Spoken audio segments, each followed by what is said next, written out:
la sao oi di maning jam tanpa nandari simu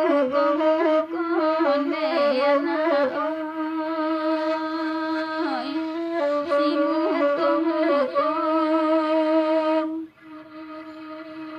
jiko den tahu oi kata rambau indah den namu haladi bimbian nyonde mande oi ladi bimbian nyon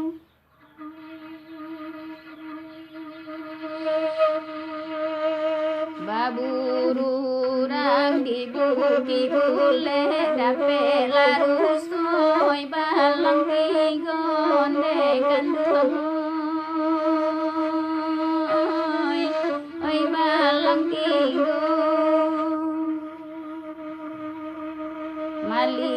sajo denai nanda pe urang nan lain oi nan kapunyon de kandung oi nan kapunyon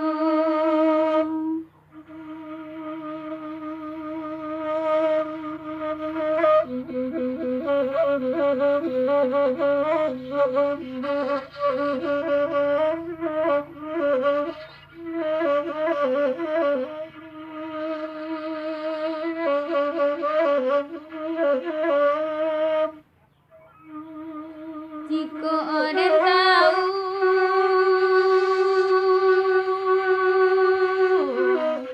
jiko den tahu oi ka babi dua indah dan lili oi ka kuantan onde kandung oi ka kuantan jiko den tahu oi ka mama bua indah dan namu laba pandangan onde kandung laba pandangan oi simpang ampe narami bana sasimpang jalan oi kaki nari onde kandung oi kaki nari kini ladenai baru menyasa sabab de udanan mungkin janji onde kandung lamun kia janji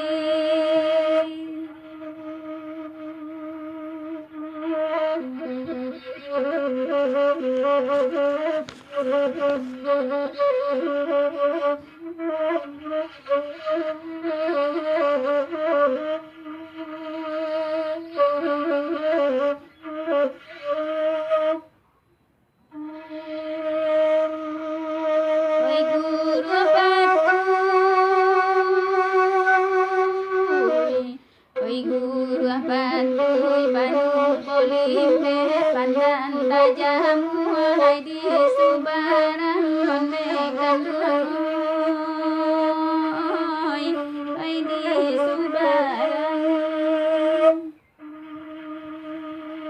oi tujuara tui ramuan pe badan batamu mangko nyusanang onde kandung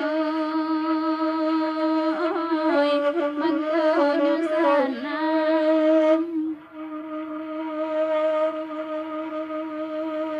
den bilai bilai oi pinang banua den bilai lalu laka bucunya onde kandung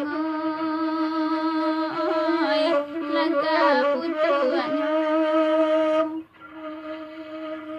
den kayai kayai udan danamu hati nyojan tuang ladi mabuanyo onde mande ladi mabuanyo